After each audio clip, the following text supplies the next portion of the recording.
Welcome everybody to another episode of the Evil Safety Dudes. This is IBC's podcast where we talk all things environmental, health, safety, and security.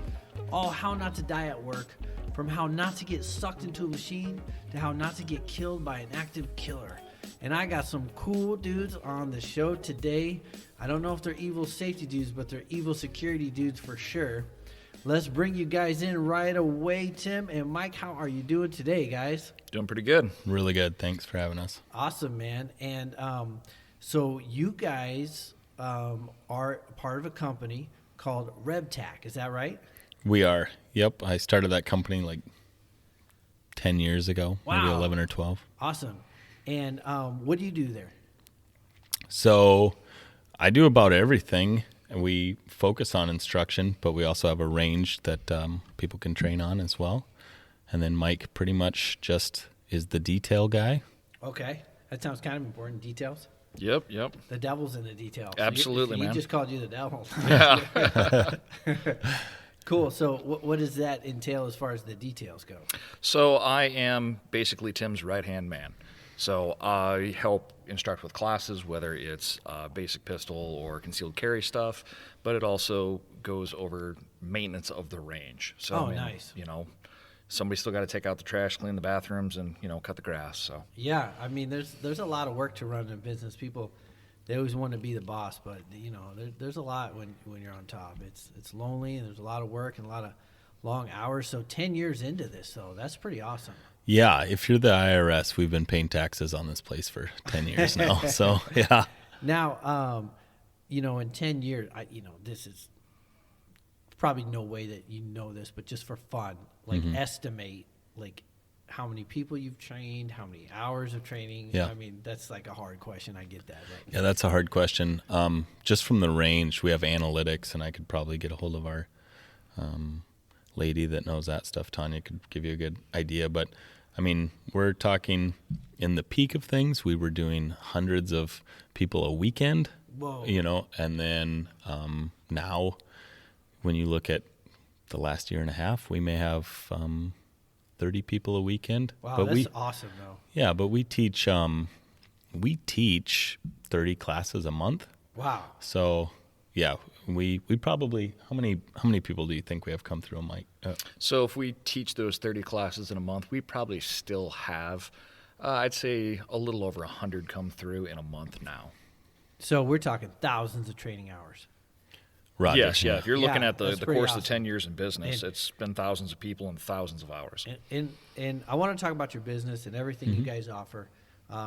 But while we're talking about training, you know, I always like to get other trainers on the show because it's its own trade in itself. You know, like you could be an electrician, but can you train someone to be an electrician? Right. Absolutely. You know, you could shoot well, but can you train someone to shoot well? And that's what you guys do. So, you know, just quick, like what are some like training tips, you know, that, you know, 10 years of doing this, you know, firearm safety, what's some of the things that you guys have learned?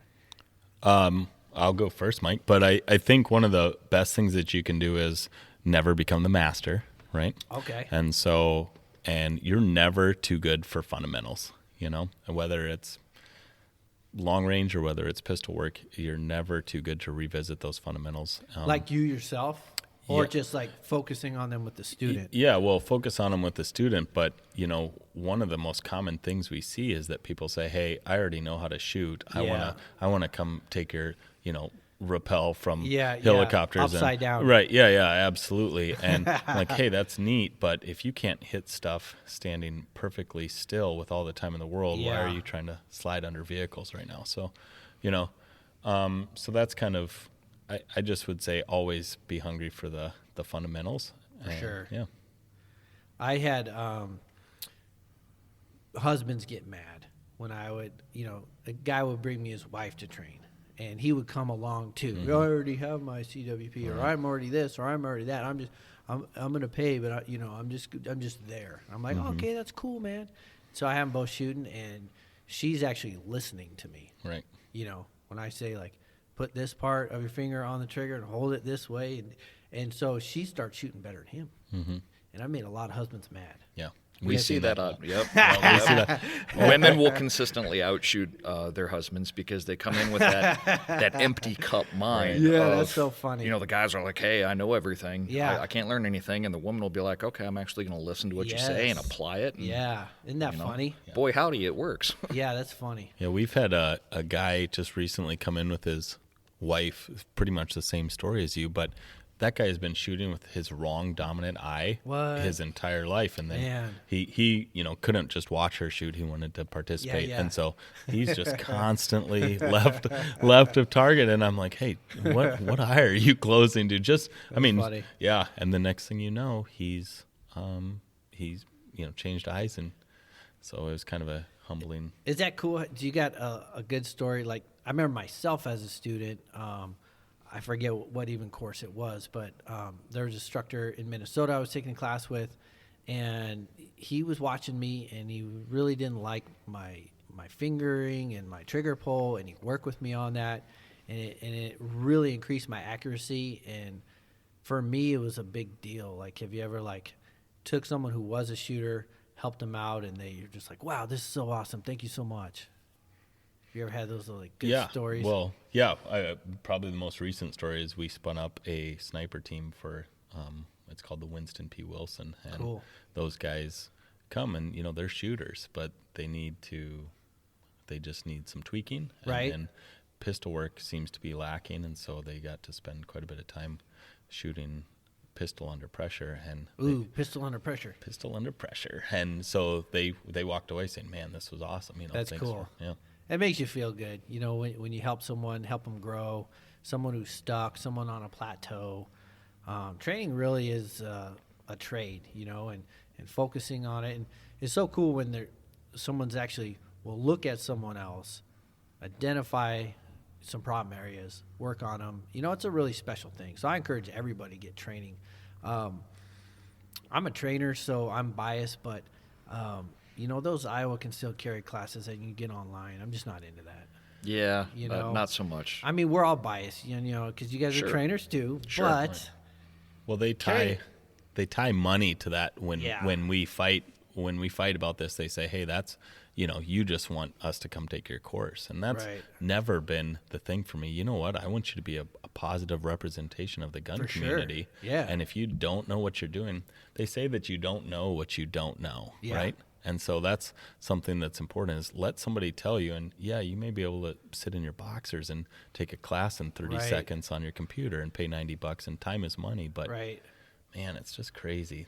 Carrying a concealed firearm on your person and then be able to deploy it in a life-threatening situation, that's high-level stuff. That's not something that you should do online.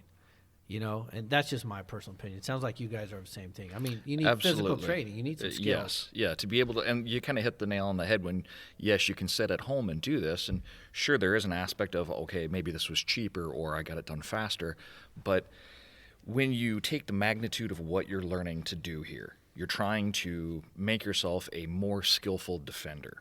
Now, when they're going to gloss over things like, hey, what are the laws? Oh, we only cover Iowa law.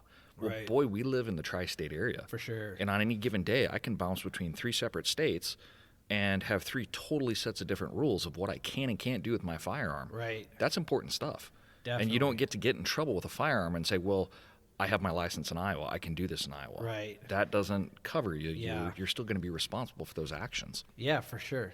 Yeah, and the Iowa concealed carry online course is not going to cover Nebraska. Just one that comes to mind, they have a duty to declare rule in Nebraska. Is that still on the books? Yes. It's been a while since I looked at those laws, but in Iowa, I can pull it around. I don't have to tell the cop I'm carrying. No. But in Nebraska, you have to. Absolutely. And if you forgot or you never knew, because you took a course that was to carry for up to 10 years. Yeah. That's important information that needs to get out there. Well, and it's wild because people say that it's important for them to have the ability to defend themselves. Who's heard that saying before? I'd rather be judged by 12 than carried by 6. Well, let's try to avoid both of those things. Amen. Yeah, if I have to choose one, I'm going to choose the trial, but let's not do any. Let's have a clean shoot, and everything's cut and dry, and I get to go home that day, and I don't got to make bail. And man, those you guys up on those self defense insurances now? I've lost track. Yeah, we train with the USCCA. Oh, cool. So we kind of good, have a partnership. they got one now. They do. And, there's benefits to all of them, the Legal Shield and the USCCA. And are there any other ones? There's I've the heard United of them. States Concealed Carry, so that's when you're talking about. There's Second Call. Okay. And then the NRA has one too. Yep. Is the NRA still up? I thought that I one don't even know. closed. Yeah. But yeah, they have a bunch that pop up, and some there's have so stayed many. and some have gone away. Yeah. But I think it's a valuable service. Right. When people ask me about it, I like to kind of equate it. It's $30 a month, something like that. I spend more on Hulu, Amazon Prime, there you go. Netflix, all these streaming services. Yeah. I'm going to take the time to actually invest that money into something that, boy, on the worst day of my life, I'm glad I have that legal protection. I don't have bail money. Exactly. Yeah. Who has $250,000 for a trial, or $400 an hour for a competent attorney to Yeah. represent you for That understands self-defense law. right? Yeah, it's tough stuff. I mean, that's expensive. Yeah. So that's pretty cool. Let's switch gears. Let's talk about Rev Tac. So, if I'm a person out there that works in a high-risk job, okay, and my job maybe it's not providing me training for the physical threats that I may encounter, what's some of the courses I can come to you guys and get? Yeah. So we just taught a weapon retention course that is extremely I saw that on Facebook. That's eye-opening. awesome. Yep. And that's a neat course because that's a problem-solving course. And what that means is if you come with your, just level 1 retention, just passive retention holster, your problems may be different than the guy who's running a level 3, holster for work. Right. And it was a neat experience for these guys. The techniques are different, Yeah, for sure. But so we have law enforcement, we have military, we have civilians that all this applies to everybody. And so that's why we put those courses on. And we don't really, early on in my career, I just said, we're not going to hold back information because you're not law enforcement or because you're not military. You have every right to these same tactics to defend yourself, So, yeah, I like to do the same thing. Weapon retention. Yep. Now, what if I don't carry? I think I saw a course online coming up about striking. Yes, this Tuesday we're actually going to have a striking class. That's awesome. Yep. So we're going to go over a lot of the hands-on techniques. When you look at self-defense encounters, not everything is going to involve a weapon. Right. Sometimes it's just, hey, I need to create distance. Whether that's I need to push somebody back, hold somebody back, or we're, hitting the mats on this one and, this is going to become an all-out fist fight. You need to be well-rounded as a defender. Yeah, and, at work, I can't tell you how many companies I know of that do not allow their employees to carry. Mm-hmm. Sure, so you better have a backup plan. Yeah. If you don't have a gun, you better have good situational awareness. You better have some verbal judo. And let's pick on you for a minute. Are you teaching the course? I'll be helping instructing that course, Okay, yes. that's cool. Because you have an extensive background in striking, am I right? Yes, yeah. That's you're primarily what my martial arts You're like a yellow background belt is. in something, right? Yeah, yep. I just got my yellow belt the other day, yep. Hey, congratulations. So I'm all spun up, ready to go. And for those you don't know Mike, I'm kidding because he's way higher ranked. What do you got going over there? My current rank is I have my master's degree in Taekwondo, so I spent 27 years doing that. And then over those 27 years, I continued training in boxing, kickboxing, a little bit of judo, a little bit of jiu-jitsu, edged weapon stuff. That's cool. So it's been a journey over the last 30 years. Now, I'm super jealous because I follow you guys on Facebook, and I've seen you brought ShivWorks out there a couple times. Is that Craig Douglas? Craig Douglas. He's one of the guys, and he's kind of the top. Man. He's the premier guy. Yeah, that dude is cool, man. Yeah, he is a good dude. Some of his stuff that I've seen, when someone's going for your gun and then being able to secure that arm and pop it up, and like some of his stuff is really high level, and I really like him and all that close quarters combat, and fighting mixed with weapons. That's kind of one of my passions, and he's one of the dudes that I think is really figured a lot of it out, and so that's pretty cool that you guys bring him in. Yeah, it's a very interesting course if you've never done that type of stuff. If you're only a person that's done static shooting, just standing still, right. Not that there's anything wrong with that, but if you have never pressure tested what you think you're going to do in a situation, and then you take a class like this where you now have to start working verbal skills. You need to start working body movement. Okay, what happens when this person closes with you? Everybody loves to think, hey, I practiced my draw. I'm going to get this super clean draw, great first shot, and it's over. Well, when you put in sim rounds in your gun and we say, okay, let's try this. Does this work that way? I can't remember who said it, but everybody's got a plan until they get hit. Yeah, that's kind of how that. face. Yeah, that's kind of how that class goes. Is okay, this is what I'm going to do, and then you get in there and you find out, yeah, that doesn't work. Yeah, it's cool to know that. Have you been following that Dust dude online? Oh yeah, Commander Brown from the Detroit Urban Survival, whatever. Yes. Oh Lord, we just had a buddy of mine. Have you ever heard of Master Ken? Yeah. So Matt plays this satire role of Master Ken. Oh, that's cool. Yeah, super. But so he believed that guy was satire in our realm, right? Okay, right. And so he arranged to do a co-satire thing with him, right? And he gets out there to do it, and that guy's not satire. He's serious, huh? I thought he was kidding too. I thought there was no way that guy would be putting out that information. And I haven't studied it deep enough, but I think there's some question about that still. Like, is this guy a genius and got famous off satire, or does he really believe? No,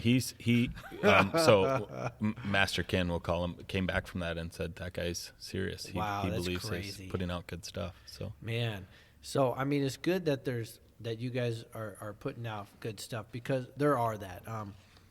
One of my pet peeves, though, teaching Krav Maga and teaching knife disarms, handgun disarms, long gun disarms, baseball bat disarms, unarmed defense. There's seems to be 1,000 people online right now, just dissing everybody doing that. Oh, that wouldn't work. That wouldn't work.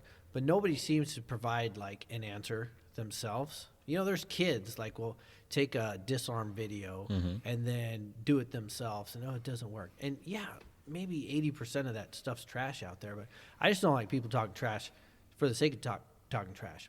If I see a bad knife disarm and I know how to do one 10 times safer, okay, I'll show that, but not just to talk trash. It seems like everybody wants to riot on people doing unarmed against knife, but what's your option? If somebody comes at you with a knife, what are you just going to do? Just not learn anything because you think nothing will work? Right. And I think it's putting that out there, nothing's going to work, just die, and it's not true. Right. Well, there's a fine line with that, and I think there needs to be full disclosure when you teach this stuff that says, hey, reps are going to do this, right? And then one of the things that we look at is, does this have to be set up for me to do this move? Right. Does it have to be my left hand grabbing this left wrist this certain way, or is this something that it doesn't matter if I grab you with my left or right, where I grab you with both hands, will this still work? And so we've really tried, because our market isn't somebody who's a black belt in anything, for the most part. You know what I'm saying? I mean, moms want to come and learn how to not get assaulted, and so that's neat, but they're not putting in 10 hours a week at a gym somewhere. So we have to say, here's your best bet. Right. This is going to be the simplest way to, it's effective, it's simple. Right. But it's not guaranteed. Nothing is guaranteed, And so, it's tough though, because the internet is full of people putting out trash right now. Yep, you get the trolls and the ninjas. And Tim hit the nail on the head. It comes down to reps. Right. My big pet peeve is doing this for all this time. You see the people that want to do a weekend seminar and think that, I can go do my women's self-defense, or I can take this weapons tactics class, and then after that they're like, well, I'm good, I took that class. I'm Jason Bourne now. You're John Wick and you're out there doing all the cool guy stuff. But the problem is, one class isn't going to do it for you. Right. You need the reps. Now that you have that information, you got to keep drilling it, because it's a perishable skill. Whether you're doing those knife disarms, great. Yeah, the first time it didn't work. Well, yeah, because you sucked at it. So you have to get better and keep training and keep training. It's not something where it's a one and done. You've got to keep working this. And do you guys provide some continuing ed? So we do. We bring in Willie Loriano, and we bring in the guys from NBC, Marshall Blade Concepts. And, cool. And Craig Douglas. And so you can kind of catch all of their different nuances, and that's really awesome. I wouldn't say that we're an edge weapon expert. Absolutely not. And so it's good to bring in guys who are. But what happens in this community, in the personal defense community, is they take that class once, and then they want the next. Right. They want the next level. Yeah, they're ready for level 2. And, absolutely. I've got a guy, Chris K. He has taken our long-range precision class like 9 times now. Oh, cool. Right? And because he gets it. Nice. And he's a old infantry dude, and he gets, hey, the reps are going to, and so he learned stuff every class that he didn't the time before. Sure. 100%. But he's taking the same class, right? Yeah.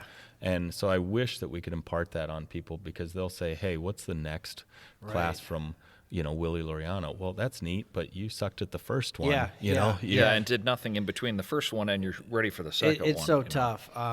If I had it my way, Aaron can make a magic wand. Mm-hmm.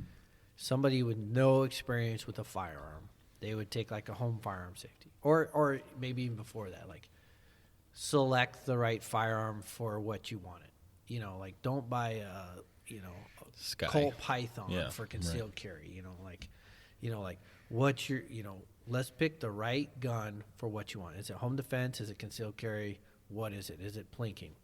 And then how do we store that at home? How do we, clean it? How do we make sure it's loaded, unloaded? How's it stored safe and kept protected from unauthorized, untrained people? Then how do we just shoot it, basic shooting? And then maybe start going into some concealed carry stuff where it's like shooting it defensively.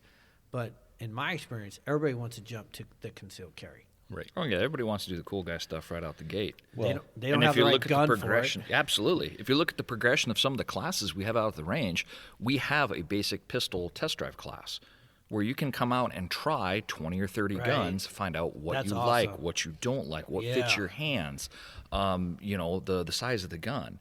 And then if you look at that, now you can move on to basic pistol. Right. Well, we're going to teach you how to draw, how to shoot, the basic fundamentals. We offer, concealed carry. And then people, sometimes balk at that one, and they'll be like, well, we live in Iowa. Now we have constitutional carry. I don't need to take that class. Well, it's not just the licensure, but now we're going to go over that knowledge that you were talking about. How do I safely store this gun? What can I legally do and can't do? And then you move into, low light, no light shooting situations, home self-defense. So we've kind of built our classes out that you can keep progressing this training as you go along. Now, on the business side, it's really hard to do this, but I always wanted to almost make it like prereqs. Mm-hmm. You have to do this and then this and this, but then you're not going to get anybody. So yeah, I've had this conversation a lot with guys that I respect in the gun community over the years. They're behind us respectfully in growing their business, and the reason they're behind us is because they've stuck to this. Like, hey, my concealed carry class is going to be a week long. We're going to teach you everything about everything. You're going to have to pass 12 tests, and you're going to have to do this, that, and the other, right? And then, so yeah, they're doing it the right way, and they've always said, hey, you're shortcutting. And my response to that is, if I can spend just 3.5 hours with these people, at least they're here. Because otherwise I get zero amount of time with these guys. There's a balance, and 3.5 hours is respectable. Well, 3.5 hours is just your toe in the water. That's just the Iowa, if they just come take the class. But hey, we've talked about guns. We've talked about that storage and safety, and we've talked about the fundamentals of safety. And then now we've talked about the laws and the use of force. Cool. So for me, that is, in my opinion, that is the most basic class you can take, is that, hey, you didn't shoot a single gun, but we've talked about it, right? And now sign up for a basic pistol or a pistol test drive. And then in 2022, our plan is to have those prereqs, right? Nice. And so, hey, you get your certificate that you've been at Pistol Tactics 1, and Pistol Tactics 2. You can attend Pistol Tactics 3. Now you can bypass this by having other credentials. Right. And you know this just as well as I do, just because you were a cook in the Army, or just because I got a DD-214. Right. Yeah, that doesn't. Did you ever shoot a handgun? No. Right. Yeah. Exactly. Well, and guys will ask me like, hey, combat, how many times, have you used your pistol? Well, if I use my pistol, something has gone terribly wrong, right? Yeah, and so, for sure. yeah, I'm hoping to go my entire life without ever having to use this thing on that side of things. So, how many times have you had someone come to your class with what you believe is a terrible firearm for them? They brought their own. Thousands? Yeah. Pretty much Thousands? every class. Every There's class, generally one person that has an ill-suited firearm for them. Yeah, I mean, it's like, why did you buy this one? Oh, my dad, my husband, my brother. Yeah, this gun won World War II. It's the what gun are we talking about?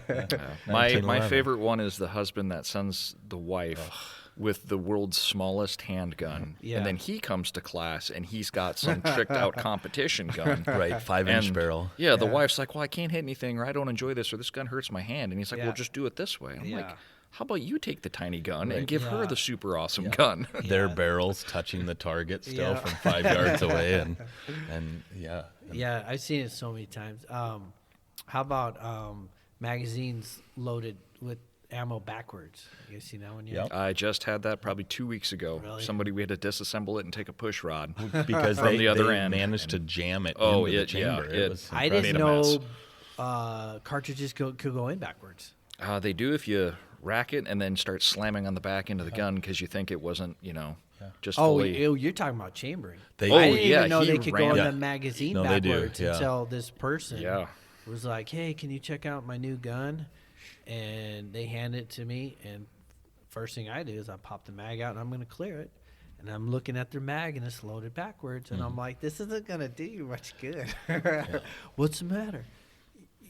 I said, "Your ammo's loaded backwards." The other thing is, I'm an annoying stickler. Like, I see a lot of husbands loading the wife's gun for them. No. And I'm like, "Nope, unload that. You're doing it yourself. Right. If you're going to take this class, you're going to know how to do everything. It's sweet that he wants to do this, but you're here for you, and I need you to know how to do this." Have you guys run across that too? A little bit. A lot of times, if we have a wife or a girlfriend or somebody that came to class, if their husband already has their license, sometimes they come and, we'll just sit in on a class. Other times they've just sent, their wife, or the wife decided, "Hey, I want to do this," and she took it upon herself to come. So you don't always see that. Yeah. But, If she comes with 5 loaded magazines, you're unloading those. Yeah, Because I have had I that. don't think and you did it. Yeah, I was like, well, we're going to unload one just because I want you to do this. I want to see this. And Yeah. Or he sent me with a speed loader. Yeah, Oh, yeah. my thumbs hurt. Well, they won't if you do this enough. Yeah. And that's one thing that we've been really trying to dispel is the whole husband mentality of, hey, babe, there's a gun in the drawer. If somebody breaks in while I'm not home, you just, point it and shoot it at them. Like, they're Right. going to magically learn how to be effective Yeah. under extreme duress. And Right. so we have said this, and Mike kind of touched on it, is that, listen, come and take your personal defense into your own hands. Don't rely on your husband. Or this isn't 1950 anymore. Right. Yeah. We see that they outshoot their husbands 90% of the time. Yep. Probably 90% of the time. And so just come and learn the techniques for yourself, and you're good to go. Yeah, And for I would sure. happen to say that it's nice to see that most of our classes now, I would say the average is that we have more women in class than men, Oh, yeah. which is awesome because, That is nice. we want them to feel comfortable coming out there. A lot of times people are like, "Oh, I don't want to come out there. It's going to be a bunch of guys, or everybody's going to be better than me, or Boys I'm club. going to feel, awkward doing this." So I'm happy to see that we have as many women attend our classes as we do. Yeah, 10 years ago, we would have a girl come to class, Mike, and we would roll out the red carpet and throw confetti and be like, "Hey, here's your special seat." And now our classes Yeah. are over half women. Yeah, that's awesome. Yeah. Yeah. I mean, we have women joining the range and their husbands aren't even range members, so. I don't think it'll happen as much anymore with the constitutional carry, but I would get a lot of women in there because their husband said go in, because when you drive my car, my gun is in there. Yep, And if yep. you get pulled over, you're going to get busted, but if you have your permit, you're not. And I'm like, first of all, why is your gun in your car? Right. How's that going to help you? Under your seat Yeah. and your console. What if someone steals your car? That bothers me personally. But with constitutional carry, I don't think that'd be an issue anymore, because as long as they Aren't a felon. yeah, and, stuff like that. But let's talk about that for a second. So if someone, so in Iowa now, anybody that meets certain criteria can carry a firearm concealed and loaded. Mm-hmm. Is that right? Did I say that right? Yep. But I can't go to Nebraska with that. No. And I can't go to South Dakota with that. Yeah, so Correct. there's a lot of gray area in that because these states are like, hey, we're constitutional carry states, but they haven't really given the fine details Okay. of who's going to honor each other's and Right. and where can you go, and they're not. It's not really at that full disclosure. It's very much the cart ahead of the horse. Right. I mean, and I think it's valuable, and I think we all three of us would agree that, if my daughter was being stalked or my daughter was being harassed or something like that, I think it's super valuable that she's able to just defend herself. She doesn't have to go take a class quick, and then she doesn't have to go, apply for a permit and wait for the government to bless her off on this 30 days later. Yeah. But my daughter has also spent her entire life training up to this point. You know what I'm saying? That's cool. So, I mean, she's good to go. Most people aren't. Yeah, for sure. And the reciprocity thing is an issue too. You Yeah. guys were talking about earlier. Yeah. You can, in any given day, you can be in 3 states. But if I go to Nebraska and I'm using my Iowa constitutional carry, I'm in trouble Right. because they don't care. Yeah. So I'm still encouraging people who want to carry for self-defense to get an actual permit in Iowa. Sure. What about you guys? Absolutely, because if you look at it, even if every single state that had constitutional carry gave you reciprocity, you would only have, I think, 19 or 20 states with your Iowa constitutional carry, versus if you get your Iowa concealed carry license, you have 34 states. Well, that's awesome. It's up Yeah. to 34 now, huh? Yeah. That's cool. And when you look at it, even from a worst case scenario, hey, I show up in court, I've attended something, Yeah. and I've attended I'm not going to say renowned. What's the word? I've attended a course You that. say renowned. It's No, all no, good. no, that's not. Yeah, that's World not what I meant. renowned Yeah, training, world man. renowned. Yeah, Rev Tac worldwide. But but I've an accredited. I've attended a course Yeah, it's that is approved by a legitimate. state. Yep, Yeah. yep. And and I've shot to qualify, and I've jumped through these hoops. To me, that seems like that's going to add some credibility than like, hey, Bubba's got a stained wife beater on and a pulse, so he gets right. to carry. So as long as we're talking about reciprocity, what's the fix for Minnesota? Back in the day, we'd all get that non-resident Utah, Yep. which had reciprocity in Minnesota, Right. but then they quit doing that. So what's the guy got to do if he wants to carry in Minnesota and he lives in Iowa? Minnesota non-resident permit, and again, we offer those. Awesome. So, yeah, we're Minnesota non-resident instructors. So how's that work? Because I know there's more nuances. You take the class with you, and then you got to drive to Minnesota, apply? You do. You Okay. apply in person in Laverne or Worthington. You can apply Just anywhere. go to the closest. Yeah, sheriff's department. There yep. you go. And Right. you're thinking Laverne is a real Yeah. good one, close. And But that whole state's pretty much on fire right now. You couldn't pay me to go up there to, But if you had to for your job, Right, I've yeah. had to go there several times for my Right, job, yeah. and it's like, I really wish I had a firearm right now. Yeah, and we train a lot of Minnesota law enforcement, and That's cool. those guys are really on the struggle bus. So at that point, when law enforcement has their hands tied, that means ultimately you're going to be responsible for your safety, which you should be anyways. Law enforcement everywhere is struggling. It's it's not a good state we're in when our protectors are short-staffed and overworked, and they're being attacked from all sides, and it's a terrible state. Do you guys have anything for any cops out there, any sheriff's department, anything like geared towards them? Yep. We teach what's called critical incident courses, and then we'll teach like small team tactics, where we want to just make sure that we can deconflict if guys are moving in and around each other with firearms. Yeah, that's a big deal. We teach a lot of vehicle-based operations for those guys.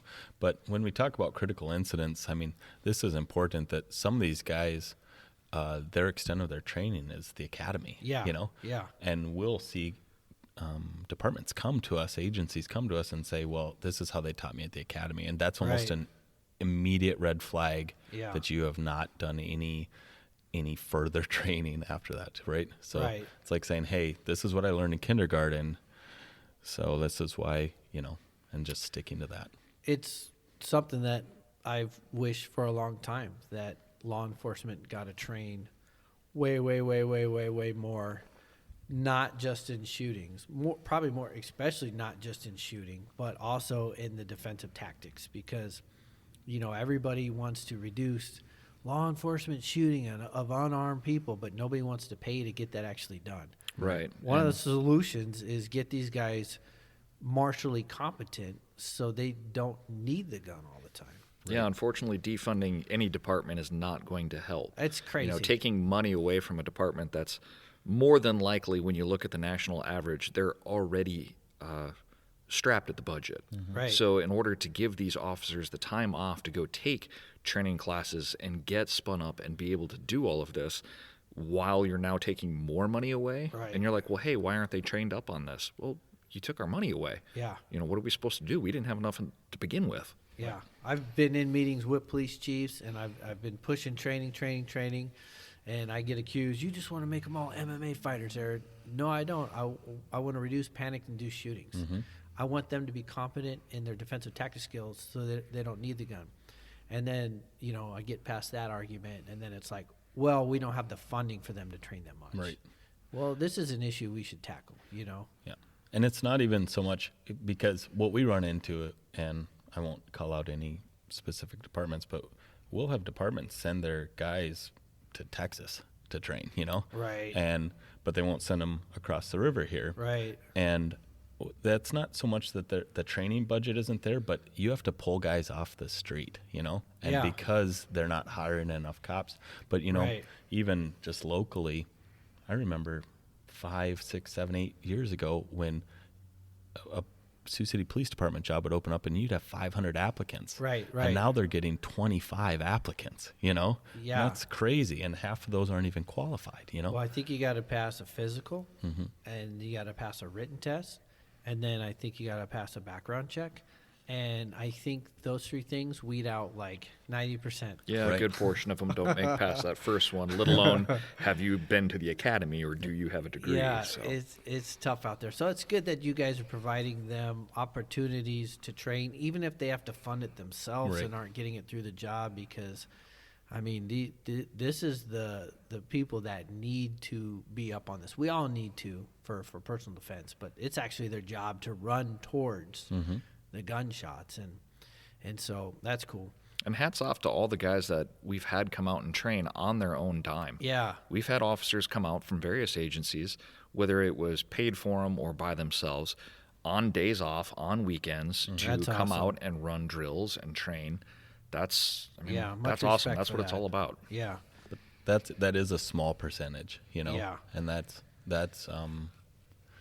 it's no different than educators, I guess, having to buy the construction paper and glue for their rooms, Yeah. and decorate their own walls. It's tough, man. It's tough. And I remember when cops were pretty much all gun people, Mm-hmm. and I've seen a lot of newer cops who aren't into guns. Nope. They don't want to shoot it. They don't want to have to clean it.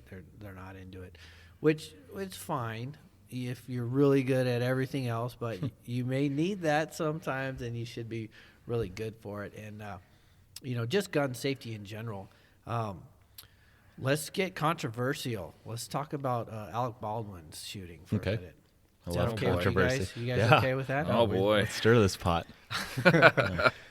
Well, I'll just give you my opinion. Yep, the guy's an idiot. If you hate guns, Mhm. if you think guns are the epitome of evil, you should still know enough about them if you came across one to handle it safely. I can't tell you how many people came to me and said, my dad died. Mhm. I got his guns. They were under pillows. They were in drawers. I don't know if they're loaded. I don't know if they're safe. And they're bringing these guns to me, and I'm like freaking out because they're gonna shoot me on accident. Mhm. And it's like, you don't know how to unload a revolver. Mhm. Like, everybody, just for living in America, come on, you should just have this basic gun safety knowledge. And I think if he had that, if somebody handed him a firearm and he went and checked it, Right. he popped the mag out, he racked the slide back, he looked at it, he looked at the ammo, and go, you know what? This isn't my normal prop gun. Right. I don't know the details in that. Yeah.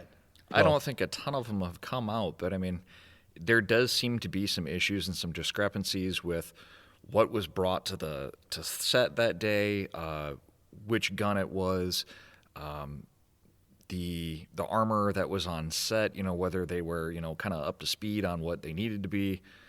The whole thing's a mess. But Right. honestly, a little bit of firearms education, even just the 100%. basic 4 safety rules of, Right. hey, what do I need to do? Okay, I'm going to pick this revolver up. I'm going to clear it. Somebody else should clear this before it comes on set. Have we double-checked the ammo?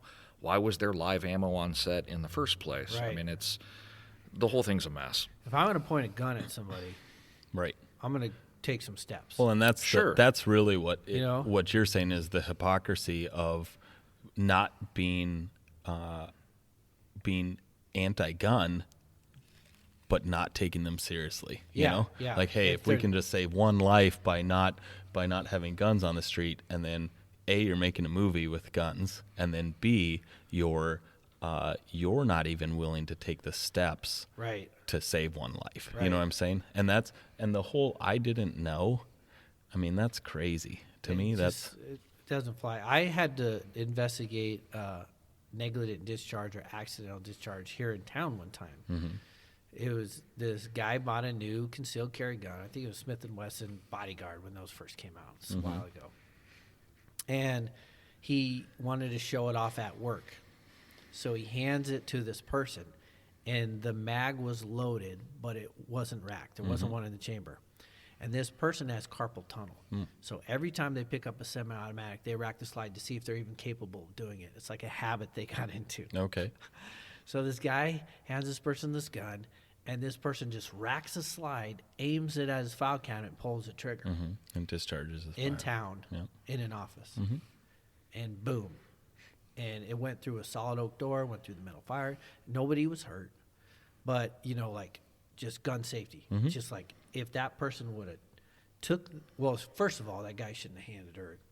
Yep, Unloaded. absolutely. If he would have said, "Oh, you want to see my gun?" Pop the mag out, rack slide back, check it, hand it to her. That's fine, because then she could do whatever she wants. Or when she got it, she should have popped it out, checked it out. But I think just simple gun safety is like just a big deal, and I think that would have solved that. I think that person would be alive if Right. somebody just did a weapons check there. We've got to give some credit where credit is due. With your story, though, is that at least she pointed in a safe direction when she's pressing the trigger, right? Yeah, and that's one thing. But There would have been a death yeah, if she would have put the laser on and put it on that guy's chest and pulled the trigger. Would have been a death. or even just manipulating that gun Yeah. without respect for where the Yeah. barrel is pointed. Yep, Yeah, we've seen people, do that, and then their hands in front of the barrel as they're trying to rack that slide back, and it can get messy. and this is frustrating to me because over 10 years of doing this, you realize that the gun community, and I'm not trying to bash on us, but it's wild how we don't take things as seriously as we should. I think it's complacency. Complacency Yeah. overall, or a false sense of confidence, really. Right. Hey, my dad taught me how to do this. Oh yeah, I've been shooting since I was 3. Right. I've been shooting squirrels, in the backyard I was since like, you have not been shooting since you're 3, dude. Well, Yeah, that's I a have. story. I have. All right, whatever. But yeah, I hear that all the time. But to me, it goes back to complacency. Training civilians, law enforcement, military as well. I'm gonna throw some shade, but to me, the people who need the most refresher on gun safety are the professionals who carry it every day. And I just take that back to complacency. You wear it every day. You just it's like our cars. Driving is the number one most dangerous thing we all do in our life. It's like one of the number one killers of men at work is auto accidents. But we don't get in our car and justice, we don't take it like we did on that driver's test where we're focusing. We just get in that car, we're shaving. Right. Not you, but Yeah. or eating a burrito and we're driving, Right. Same with guns. You throw that gun on your hip every day, you just kind of get used to it. It wasn't our police chief here, but I was on a range with the police chief, and we were talking about our concealed carry firearms. So he's like, "You want to see mine?" Oh yeah. I'm already cringing. And I was like, "Sure." And he pops this thing out. It's loaded. muzzle at me, handing it to me. And my defensive tack, I was getting ready like parry, control, take away, brachial stun. Like I'm getting ready to like whoop this guy just like instinctively because all the training of somebody coming at you with a gun. I was able just to kind of move out of the way. And I'm like, oh, and then I checked it, unloaded it, and set it down on the table. He had to load it and holster. But it was like, this guy's a professional, but complacency. But you were thinking some of it could be just confidence. Well, Overconfidence. Overconfidence. We talk about it quite a bit in our training where we talk about the Dunning-Kruger effect where What's that? It's a phenomenon that allows people to believe that they have skills that they don't because they don't even understand it. And, and no disrespect to the family that had that dad die, in the Missouri River. But when he jumped over to save his kid, that was a prime example of the Dunning-Kruger effect where you didn't take into consideration the currents and that maybe you're not a fitness stud anymore and that you're going to become exhausted from this and maybe you didn't understand the behaviors of a drowning victim and all of that stuff. And so those are things where when you pushed off from shore, you said, hey, I got this, it's fine. He doesn't need to wear a life jacket because if something happens, I've got this, that false sense of confidence. And that's we see that in the gun community too much. And even just a story we posted the other day of this 1-year-old being able to shoot through the mom and hit their toddler, brother. That's terrible. Because this gun is just hanging out loaded in this car, I mean, it's crazy. And that's a gun family. Right. And I, bring up those stories myself because I want people to understand the gravity of it as well. I don't know if you guys remember this. It was years ago. There was a woman shopping in Walmart. And her child was in the cart and reached into her purse, pulled the trigger, killed her, and right in front of the nephew. And it's like the anti-gun people, we don't need to give them any more ammo. Right. We can be our own worst enemies. Exactly. Right. And that's something that I teach. Like, hey, guys, let's be real responsible here. How would you feel if your story is what they're using to try to take away the rights from everybody else? Yeah. When you do something dumb with a gun, you become a statistic to get all of our rights taken away. Yeah. And, I mean, it's no different than, and hindsight's always 20/20. We hear people say all the time, like, well, I've never had that happen before, you know?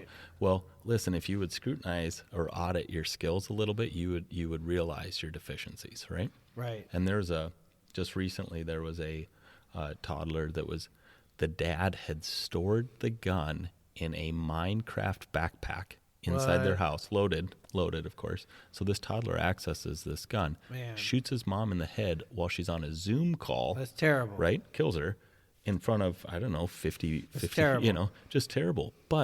And you look back and you say, man, that's so preventable. And I bet you that 100%. dad has to live with this, and that toddler has to grow up with this. Totally ruined. And it's just, why? Why are we doing this? It's sad, but that reminds me of a Saturday Night Live skit from years ago. This dad was trying to figure out, where do I hide my gun from my kid? And he puts it in the cereal box. I know he'll never find it here. Right, yeah. And it's like, I tell people, and maybe this is over the top, but I'm a safety guy. I tell people, I actually would want you buying the safe before you buy the gun. Mm-hmm. That's me. That's maybe a little extreme, but I can't tell you how many people have got the gun now and they got the ammo and there's no secure place to store it at home. And they're like, oh, well, my next check, I'm going to get a safe. Right. Well, okay, that's where we're at now. So let's make sure that is totally secured because, parents are going to jail now or getting charged. What was that last school shooting where they're charging the parents now? Yeah. Yes, I remember that. Yeah, I took care of the kids shot in Columbine way back in the day. And I remember the scrutiny that the parents went under. Didn't you know your kids were stockpiling ammo? Didn't you see them doing this? Didn't you see them doing that? There's some negligence there. We, as gun owners, there is some responsibility that we bear, and we want to make sure that it's there to protect us but not cause any harm to anybody else. Oh, and so again, we just posted on our Facebook page, Rev Tac Firearm Instruction, in case you're listening, but .com. .com. Yeah, but 17 guns have been stolen out of vehicles in Sioux Falls just What? recently, right? Yeah, it was over a weekend, I believe, that That's they crazy. recovered those. And so we post this, and it should be unanimous that people are like, that's wrong. That's terrible. Right? Yeah. But instead, if you go back and you read those comments, there are people commenting on this like, well, you expect me to take my gun in every night? Yeah, I absolutely do. Why are you even storing a gun in your yeah. it's in my driveway. I shouldn't have to. And come on. You know what? I would feel bad. I would feel bad if somebody stole my gun and killed somebody with it, an innocent person. Well, yeah, the best way we explain this is that if they're willing to steal a gun, which is a felony, what other great choices are they willing to make with this? Well, for sure. Don't make it easy for them. Yeah, I want to make it hard. If they steal a gun at my house, they're going to need tools and time, you know. Yeah. So, all right, well, that's cool, guys. Let's talk a little bit more about, like, your facilities, because I understand you guys got a range, so that's pretty cool. Yeah. And where's that at? So we are blessed better than we deserve. Okay. I'll just tell you that. We're just outside of town here, outside of Sioux City in Jackson, Nebraska. So we're about 10 minutes from the mall. Nice. But it's more than a facility. It's more of an experience when you Okay. go out there, because we're tucked up into the woods, and we have a stocked pond and a beautiful creek and a waterfall. That's so cool. Oh man, it's awesome. And then we have pistol ranges, and then we've got long range out to half a mile for our range members, and we teach classes out to a mile for long range precision. That's stuff. awesome. And then we have shotgun and all that jazz, but we have axe throwing. We have a rock wall. That's so cool. I mean, we have fireplaces that you can sit on, fancy leather couches, and just enjoy your time out there. So is it only something I could take classes, or is there range memberships? How does this work? Yeah, so we're doing something new for 2022. Well, let me go back. We have range memberships. Okay. So we've had members for the last 5 years out there. Nice. We realized almost right away that it was like having a treadmill, but only allowing me to run on it, you know? Okay. Well, not let your friends work out, not let anyone else work out, on your treadmill. And so we have this amazing facility, and we thought we'd better allow people who are like-minded. Right, because right. a lot of ranges won't let you draw from a holster. Oh, yeah, for sure. You can't fire multiple rounds. Yeah, it's so lame. Move and shoot. They Yeah, have a time. Right. Yeah, it Like- can't be. It's got to be a second, I Yeah. think, within Yeah. between shots. And I mean, I'm not bagging on any of the ranges in town, but I remember when I was a range member there, and I would go in the middle of the night so that I could actually practice my draws when nobody was around. Right. And I would get nasty grams from these guys, nasty emails saying, "Hey, we saw in the video that you were drawing from your holster." You made some enemies too, huh? I made some enemies at local ranges. Yeah. I got threatened to be punched in the face one time. Really? Yeah. That would have That's been aggressive. a bad idea. Yeah. Yeah. Yeah, because you were allowed to take a guest once. Mm-hmm. And so I played with the rule a little bit. Mm-hmm. I was doing a concealed carry class, and everybody was my guest for one time. Nice. Yeah. If they come back, they got to get a membership, Mm-hmm. So I didn't break a rule. I just played with the rule a little bit. And, they said, if I catch you doing that again, I'm going to punch you in your face. Wow. Yeah, that got my blood boiling just a little bit. Yeah. Yeah, I when they tried to flex on us, they actually we had posted a video of us handling a firearm in the staging area, and it was a video on how to clear a gun, and they said, you need to take that video down. And we're like, we're not taking this down. And they're like, well, then you're not a member out here. And Right. I pretty much said, well, I'll just go start my own range, which Yeah. I had no idea. So they kind of got the last laugh on that, because that is a lot of work. But yeah. But now you got one, and it sounds like an awesome thing. And you guys got classes and Yeah. memberships. And what were you saying about the 2022 thing? the So new thing? 2022, all the training is going to be included in your membership price. Oh, so wow. the That's a month- big deal. It is. And, when we sat down at the end of the year and tried to figure out how we could add value to the gun community, that was one of the things, is that we recognize that our range is more expensive because we don't want 900 members. We have a very small group of membership. But what we want is we want those passionate people about training to be able to afford to continue to train. Yeah, right? for sure. And so by paying a lot to be a range member, we were hoping that maybe that you could do both, but some Right. people can't. And so we just thought, you know what, we're going to include that in the price. There are some caveats to it, but it's pretty awesome. Yeah, that is cool. And it's better for everybody because the more training everybody gets, the better everybody's off. And then the more they can practice, the better everybody is at that. And that's what's kind of cool is that people will take a class and then they'll on their own time, they'll do their homework. We'll watch people out there practicing and doing the drills and doing the reps and So what about practicing besides actual putting lead down range? What do you guys recommend? So dry fire is huge. And I don't know how old you are, but I mean, growing up, I'm very young. Yeah, I know you are. 13, 14 years old. It's like we're in a small box on To Catch a Predator right now. Just seducing Aaron. But what happens is that growing up, I mean, I was told that, my dad would come across a room if he thought I was going to dry fire a firearm, And now the best shooters in the world are dry firing their guns. And I tell people that if you're carrying a gun that can't be dry fired for personal defense, you are carrying the wrong gun. That's very limited now. Some 22s, right? Right. And not a ton of them, but yeah. And so we teach a lot of dry fire classes during the winter where you can just come learn for next to nothing how to train properly. Right. And we use some pretty good equipment for that too. There's a lot of different options on the market. What's our So whether it's like the Mantis or the different laser academies out there that you can attach to your pistol and get the feedback. Oh, cool. So it's monitoring your trigger prep. So it's constantly recording, but after you press the trigger, it now shows you the analytics from just before that trigger press to after. Oh, that's what fancy. your barrel is doing, is the gun moving, all that good stuff. That's really cool. Yeah, dry fire is good, getting those reps. Yeah. While you're watching TV, shoot the TV. Shoot the TV. You know what? Absolutely, yeah. Whether it's you're just dry firing. Make sure there's no ammo in the room. Right. Yeah.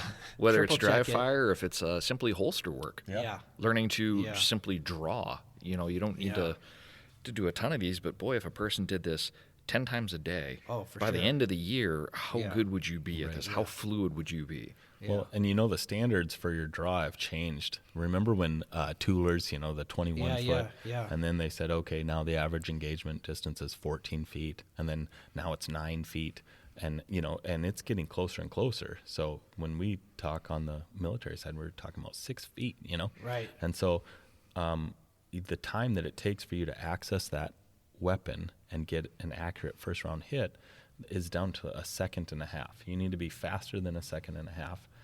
And so it's good to sit at home, make sure that gun's clear, and practice getting those draws. And so many of the skills you're teaching can be done off range, just like I assume you guys teach like a step and shoot sometimes, like get offline or anything. You guys do anything? Yeah, like so that? the most modern way of doing that is arcing, but Okay. Step and shoot, Do you guys teach where you turn the shoulder back, or what are you talking about arcing? No, we're talking about Full body movement in like a semicircle. Yep. Okay, yeah. So not literally moving laterally Right. to the side or Sorry, diagonally you backwards. guys listening couldn't see the movement I was doing. Yeah, it was I was pretty doing awesome. some Matrix, stuff. yeah, sure. yeah, I was saw doing that. Some Matrix stuff. Yeah. But yeah, you could practice your draw with that arc. Absolutely. Yep. Yeah. Get your reps in. Get your reps in. You can also practice your draw in commands, so I can start for using sure. my words Yeah. while I'm multitasking. Yeah. Because science shows that you aren't going to do multiple things well. Something Right. suffers. And so by making it almost a habit that you're trying to still control that situation verbally while you're multitasking of getting that gun out. And that's big, especially if you had called 911 and you're still on recording to have the proof that you were saying, no, stop. Like, that's Right. huge. Like, we teach that. I'm sure you teach that. And everybody, I think, logically understands that you need to do that. But what you're saying, I agree with. Getting them to actually do that is different. But if you practice, and it's really goofy and embarrassing, like drawing, be like, stop, stand back, you Yeah. know. But if you don't, how likely are you actually going to do Right. that? You Yeah, know? and we see that quite a bit. And, I'm not gonna Throw shade. No, not throw shade, but we see it quite a bit. But like Craig Douglas's class was an awesome one, ShivWorks, where guys can't give commands. Okay, Guys right. instantly go from 0 to 60 And then you see these guys who are comfortable with this interaction where they can say, hey, buddy, can you do me a favor and stay there for a second? You know what I'm saying? Right. Or you see somebody who can't put words to their actions and they're just yelling, stop, Right. freeze. And you're like, that's not even contextually, like you shouldn't be doing that at this point, That's an old lady. Freeze, dirtbag. Right, yeah, And so it's important to do it enough to where it becomes the right escalation of force. Yeah, that's cool. Well, guys, believe it or not, it has been 1 hour already. I've had to pee for 45 minutes of this. I really appreciate you guys coming on the show. I say this almost every time, but I feel like we barely scratched the surface talking about everything. So you guys are welcome to come back anytime, talk about any new programs, anything you got going, any special classes. But for Mr. Tim Grover and Mike Donahue, I am Aaron Icino, and today, together, we are the Evil Safety and Security Dudes. Until next time, everybody, stay safe.